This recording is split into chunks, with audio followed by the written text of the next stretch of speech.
comemorando 70 anos dedicados ao piano. É o pianista Gilberto Tinetti. Venha pra cá.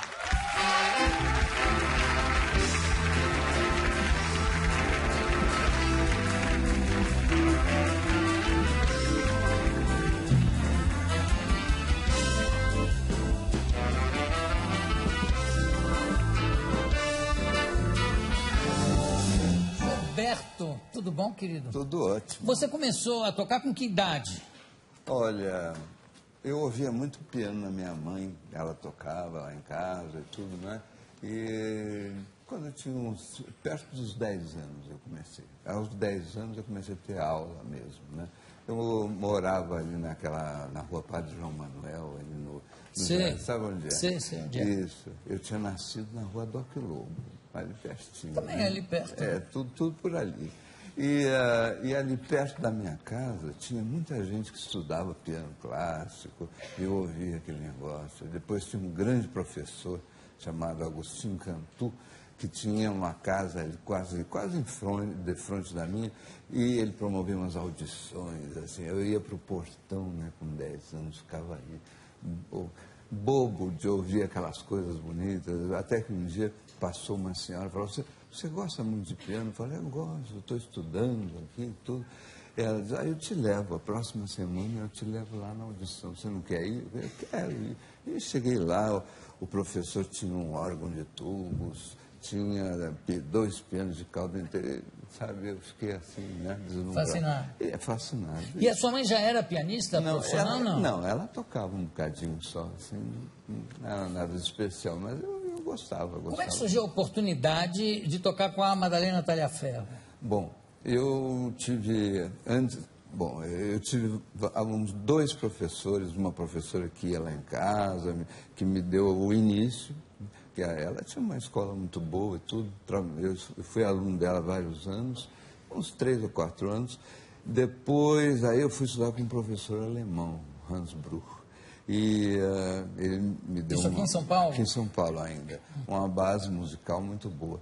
E daí me inscreveu num curso público que a Madalena Tagliaferro dava aqui. Ela vinha periodicamente, ela morava em Paris, né? Mas vinha periodicamente ao Brasil, e ela fazia esses cursos aqui em São Paulo, no Rio, etc. E então me levou, ele me inscreveu lá e eu toquei para ela. E ela chegou para mim, enfim, ficou muito entusiasmada, falou: esse concerto de Beethoven que você tocou era o Imperador, número 5, né? Você tocou de uma maneira até diabólica. E eu falei: diabólica? Levei um susto, falei: como é que é isso? Eu nunca me achei diabólico, não, pelo contrário. Mas também não se achava muito angelical, também, se achava? Bom, enfim, eu acho que podia ser uma média, né? Mas diabólico, assim, aquilo me assustou até um pouco. Mas... Como a gente teve aqui um grande namorador antes, né? Que é o Daniel Alberti, tocar piano ajuda a conquistar as mulheres? Olha, eu acho que sim, viu? Eu acho que sim. Dependendo também de como a gente faz isso, né? Ali, por exemplo, aquela música que eu toquei hoje, que a gente viu aí no início do programa, sim. Tem até uma história. O Chopin, né? O Chopin. Valsa do Adeus. Ele compôs aquilo, ele estava em Paris, ele tinha saído da Polônia e se estabeleceu em Paris e ficou lá. Nunca mais voltou, aliás, para a Polônia. Mas marcou um encontro com os pais dele e com a noiva dele. Ele tinha uma noiva, um namorado, uma noiva, na Alemanha, em Dresden. E lá o Chopin escreveu essa valsa que eu toquei aí e chamou-a de Valsa do Adeus, né? E encontrou essa namorada, essa noiva, mas eles conversaram, ela achou que ainda tinha alguma esperança de continuar como noiva dele, etc. Mas ele chamou logo de Valsa do Adeus e 2 anos mais tarde acabou mesmo o negócio. Mas então, quer dizer que aquela valsa, acho que ele já estava com... Era o adeus para namorado. Isso já antes do caso com o Jorge Sand, antes, Jorge Sand. Né? Isso mesmo, foi antes. Foi antes. Que também foi meio conquistada na base do piano, né? Foi. Ela era uma grande artista, ela escrevia muito bem, claro, né? Claro. E tinha até ideias socialistas naquela época. É verdade. Assim, né? Era uma fantástica. Mas o caso deles durou 10 anos e tudo mais, né? Mas essa namorada que eu estou falando da Valsa do Adélio... Era bem antes, anterior. claro. E ela na Polônia, ele em Paris, não ia dar certo mesmo, né? Ele, eu acho que já previu, falou, bom... E já deu uma dispensa bonita. Essa valsa aqui vai ser a do adeus. Deus, até logo. E ela, Eu não volto. Ela levou 2 anos para entender a mensagem. Daí, 2 anos para entender? Porque só 2 anos mais tarde é que ela brigou mesmo e disse, bom, acabou mesmo, não dá mesmo. Claro, ela 2 anos para dispensar. Ela em Varsóvia, ele em Paris, como é que podia ser? Sem e-mail? Sem e-mail, nada. Telefone também não tinha. Nada? Agora, e também tem eu fico muito impressionado com a amizade dele com o Liszt, também um grande, mais grande pianista do que grande compositor, não é ou não? Não, eu acho o Liszt muito importante como compositor importante também. Não há dúvida, mas digo, na época faturava muito como espetáculo, né? É verdade. E ele, olha, foi o primeiro que fez o piano ser colocado assim, vamos dizer assim, num palco, de maneira que se veja o perfil dele. Porque ele era um homem bonito, etc. Né? Então, ele descobriu aquilo e daí se abriu, porque antes botava assim, vamos dizer, o público está ali e o pianista aqui, né, olhando para o público. Depois ele virou o piano. E aí o perfil... E com a altura do palco nem se via, não dava quase para ver o pianista, via daqui para cima. Pois é, né? Então, aquilo não estava bom, não. Então, havia uma competição nas conquistas entre ele e o Chopin, não? Entre o Chopin e Liszt? Olha, eles eram muito diferentes, porque o Liszt gostava mesmo de apresentações de exibicionista, mandava distribuir flores para as moças que estavam sentadas na primeira fila, como aquela. Olha só. Todas ganhavam flores. Alex, cadê as flores que eu pedi para a primeira fila? Não chegaram não, senhor. Não entregaram. Hoje não entregaram. Mas aí, e o Chopin era mais o Chopin introspectivo? Nem gostava muito de tocar em teatros, em salas. Ele gostava de ser convidado, por exemplo, pela princesa. Pequenos comitês. Na sala dela, assim, ele preferia isso aí. Você sabe que tem uma história que eu já contei aqui de uma competição entre o Liszt e o Chopin. Cada um escreveu uma obra mais difícil possível para o outro tocar de primeira, lendo e tocando. Aí o Liszt chegou, e era um pianista super habilidoso, e pegou o que o Chopin fez e pá, de cara. Aí ele lia muito bem. Liu na hora. Aí o Chopin foi fazer a mesma coisa com a composição do Liszt, chegou uma hora que ele parou, porque tinha a mão esquerda estava aqui, a direita estava aqui, e tinha uma nota no meio.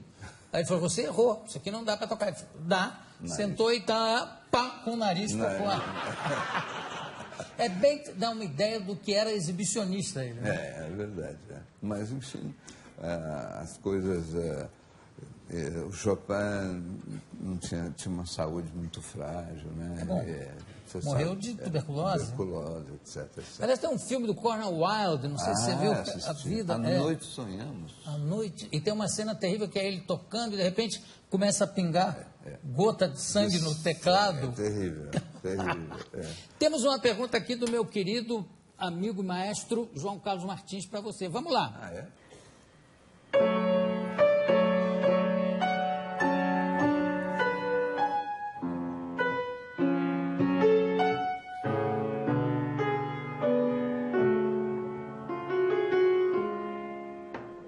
Gilberto, foi esse concerto que você tocou comigo, o primeiro solista que esse velho maestro teve com a sua baquiana. Deixa eu lhe fazer uma pergunta. Com 8 anos de idade, eu comecei a tocar piano com muita naturalidade, já tocava muitas coisas 6 meses depois, e o meu professor, também um grande professor, o Clias, manteve a minha posição. Quando eu tinha 20 e poucos anos, em Nova York, tentei mudar a posição e creio que isso, aliado aos acidentes que eu tive, acabaram ocasionando alguns problemas, a minha saga nas mãos. Por você ter mantido a posição que a Magda Talhaferro lhe deu, você acha que com isso você jamais teve um problema e jamais terá problemas até o final da sua vida? Olha... Obrigado, maestro. Diga lá, Gilberto. Antes de mais nada, eu fico muito contente, muito feliz de ver o João Carlos tocando com as duas mãos e tocando as notas que o Mozart escreveu. Isso aí é um adágio de um concerto de Mozart, que foi, como ele lembrou aí, uma obra que eu toquei com ele, depois que ele estava como regente, com a orquestra e tudo. Agora, eu fico feliz de ver poder tocar assim. E o que ele me disse, realmente, eu estava contando aquela história de eu ter tocado para a Madalena aqui no Brasil. Eu só vou continuar para depois responder a ele. Pouco depois, ela conseguiu, do governo brasileiro, do Ministério daquela época, no Rio de Janeiro, Educação e Cultura juntos, né? Conseguiu bolsas de estudo para jovens que ganhassem aquele concurso. Tinha 3 bolsas para ir estudar com ela lá. E eu ganhei uma das bolsas. E aí passei 3 anos em Paris, né? E ela me perguntou logo no começo, quando eu cheguei, falou: olha, eu acho que você, enfim, você quer aprender a minha técnica, a minha maneira de abordar o piano, a parte técnica e tudo. E eu falei, quero conhecer o que a escola Talhaferro, tão famosa, pode me oferecer para melhorar, para etc, etc. Então, aquilo que eu aprendi lá, eu aplico até hoje, e eu acho que, porque aquilo parte de um relaxamento muscular muito grande, quer dizer, na medida do possível, não é tudo completamente relaxado, senão não sai nada, né? Algum apelo ao músculo tem que haver, mas, enfim, um cuidado muito grande, assim, de estar sempre com o braço... E não mudar a postura no meio do caminho, né?